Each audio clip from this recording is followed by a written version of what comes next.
Buenas tardes. Vamos a hablar hoy de las nociones básicas, elementales del falsacionismo, como una de las teorías sobre lo que es la ciencia, sobre lo que son los límites de la ciencia.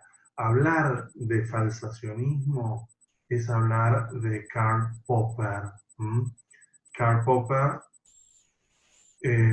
nació en Viena en 1902, murió en Londres en septiembre de 1994. Filósofo, profesor austríaco, finalmente se convirtió en un ciudadano británico. Es considerado uno de los filósofos de la ciencia más importantes del siglo XX. Y podríamos decir claramente que es el padre del falsacionismo. Bien, el 29 de mayo de 1919, las fotografías de un eclipse solar tomadas al mismo tiempo en la isla de Príncipe frente al África y en Sobral, en Brasil, confirmaron las anomalías de la teoría sobre el cosmos de Newton. Obviamente, la teoría de Newton, que había permanecido como la teoría más importante durante siglos, estaba basada en las líneas rectas de la geometría de Euclides y en los conceptos absolutos del tiempo. La teoría especial de la relatividad de Einstein, al mismo tiempo, había superado una importante prueba y se consideraba en ese momento la teoría más apta, podemos decir. Todo esto influye notablemente en el joven Popper. Fue un experimento desarrollado a escala mundial con grandes dificultades, teniendo en cuenta que se realizó poco tiempo después de terminada la Primera Guerra Mundial, y él extrajo básicamente dos conclusiones en estas reflexiones que fue comenzando a desarrollar. Que una gran teoría de la ciencia, como la cosmología newtoniana, luego de siglos, podía demostrarse falsa o, podríamos decir, inadecuada a la realidad. Esta es la primera conclusión. Incluso una gran teoría podía, con el tiempo, lo que él más adelante considera ser falseada, considerar o poder demostrar su falsedad.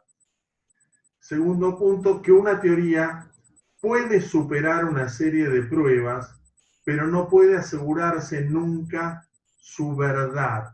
Nunca puede ser considerada verdadera.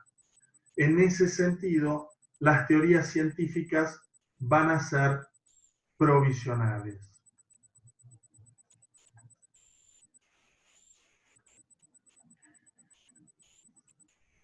El falsacionismo va a desarrollar, frente a lo que ustedes ya han visto del método inductivo, un método opuesto, inverso, hipotético, deductivo. Yo voy a partir de la teoría para ir a los hechos, y no, como hacían los inductivistas, de los hechos para ir a la teoría. La acumulación de enunciados singulares no me van a permitir construir una teoría verdadera como planteaban en su momento los inductivistas. Ustedes también vieron el ejemplo de Chalmers.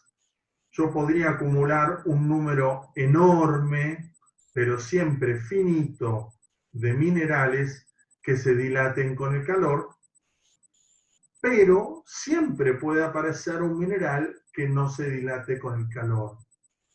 Del mismo modo que si yo observo una cantidad muy grande de miles de cisnes blancos, pero siempre una cantidad finita de cisnes blancos, no tengo ninguna garantía de que no aparezca un cisne negro.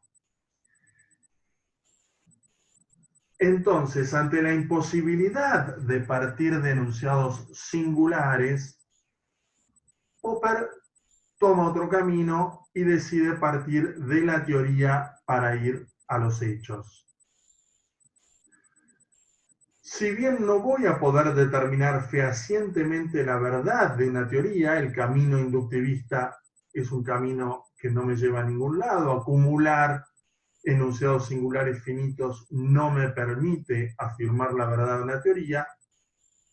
Si los enunciados singulares finitos pueden demostrar la falsedad de una teoría cuando la contradigan. Acumular cisnes blancos no me va a permitir afirmar la teoría de que todos los cisnes son blancos como verdadera, pero encontrar un enunciado singular finito que sea un cisne negro me va a permitir afirmar concluyentemente su falsedad.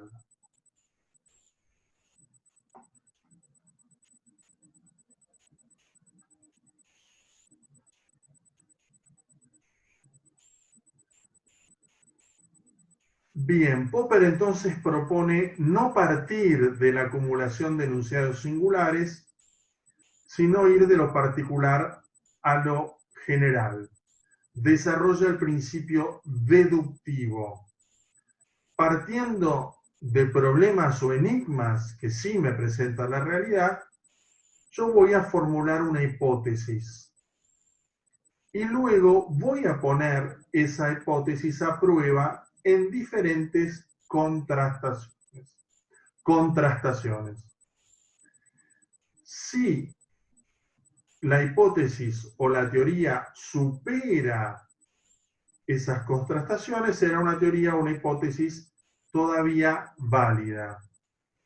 Incluso si supera una cantidad importante de contrastaciones, va a ser considerada una teoría consolidada y para Popper esto es algo muy valioso.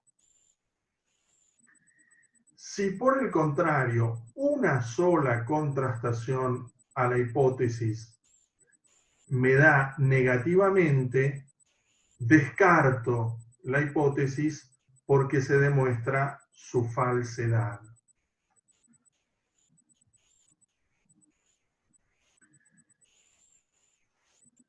Vamos a ver también la relación del falsacionismo con el progreso de la ciencia. El inductivismo tenía una visión acumulativa.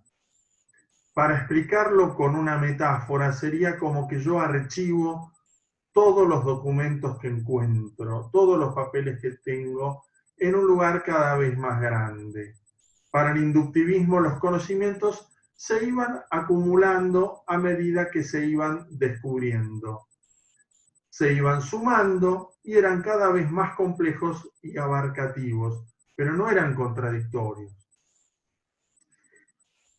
Popper plantea una acumulación distinta que se da a partir del ensayo y el error. Yo voy a ir descartando hipótesis. Descartar hipótesis para Popper es algo muy positivo, porque elimino una teoría que no se adecua correctamente a la realidad y la voy a reemplazar por una teoría que se va a adecuar mejor a la realidad. Entonces se descartan hipótesis que son demostradas falsas y se las reemplaza por nuevas hipótesis que son puestas a prueba. Solo sobreviven las teorías que mejor expliquen el mundo.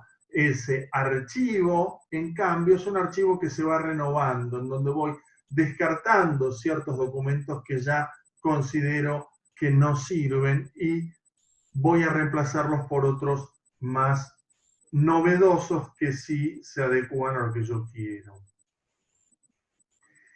Otro elemento importante de Popper es el experimento crucial. Primero tengamos en cuenta nuevamente que él afirma que no hay teorías verdaderas, aunque se puede afirmar que una teoría es la mejor disponible en un momento determinado del desarrollo de la ciencia. Es la mejor disponible en un momento determinado del desarrollo de la ciencia. Entonces, ¿qué pasa? Cuando hay dos o más teorías sobre una parte de la realidad, estas pueden ponerse frente a frente y de esta contrastación solo una de estas teorías quedará en pie. Solo una de estas teorías va a considerarse la mejor disponible en ese momento determinado. Otro punto central de la teoría de Popper es la falsabilidad, el concepto de falsabilidad. La falsabilidad es un principio de demarcación de la ciencia. Es un límite, una frontera que tajantemente va a marcar Popper. Porque él está muy interesado en establecer muy claramente y precisamente lo que es científico y lo que no es científico. ¿Por qué? Porque quiere separar a la ciencia de otras formas de pensamiento, como por ejemplo el pensamiento religioso que ustedes han visto, pero también de supuestos saberes que él considera pseudocientíficos. Un ejemplo podría ser la astrología, en la medida que la astrología aparezca como posiblemente científica o como tal vez científica. Pero en realidad le está también atacando a otras formas de pensamiento del momento, como el psicoanálisis freudiano. ¿Por qué? Vamos a verlo, pero básicamente porque consideran que son teorías que no pueden ser puestas a prueba, que se basan en supuestos, en principio, indemostrables. Para separar entonces la ciencia de lo que no es científico, él desarrolla un principio de demarcación, de delimitación, que denomina falsabilidad. Entonces, entiendan que existe el falsacionismo, falsear una teoría cuando se demuestra que es falsa, y la falsabilidad, que es algo diferente que vamos a ver ahora. ¿Qué es la falsabilidad? Es la capacidad que tiene una teoría o hipótesis de ser sometida a potenciales pruebas que la contradigan. Esto quiere decir que para que una teoría sea científica, tiene que presentar enunciados que sean falsables, es decir, que sean sometidos a pruebas. Y de esas pruebas tiene que ser posible que se demuestre que ese enunciado no es correcto. Por ejemplo, si yo digo que una cierta sustancia tiene efectos positivos en los enfermos de coronavirus, yo pongo a prueba esa hipótesis y tiene que ser posible que los resultados sean negativos, que sea posible demostrar que en realidad esa sustancia no es buena para resolver el problema del coronavirus.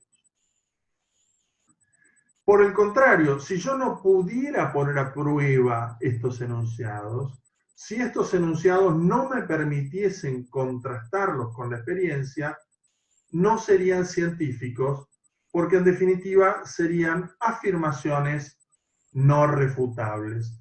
Estos me parece que son los principios centrales del análisis de Popper que sería bueno que ustedes tengan en cuenta para su preparación del examen parcial de la primera parte de la materia. Buenas tardes.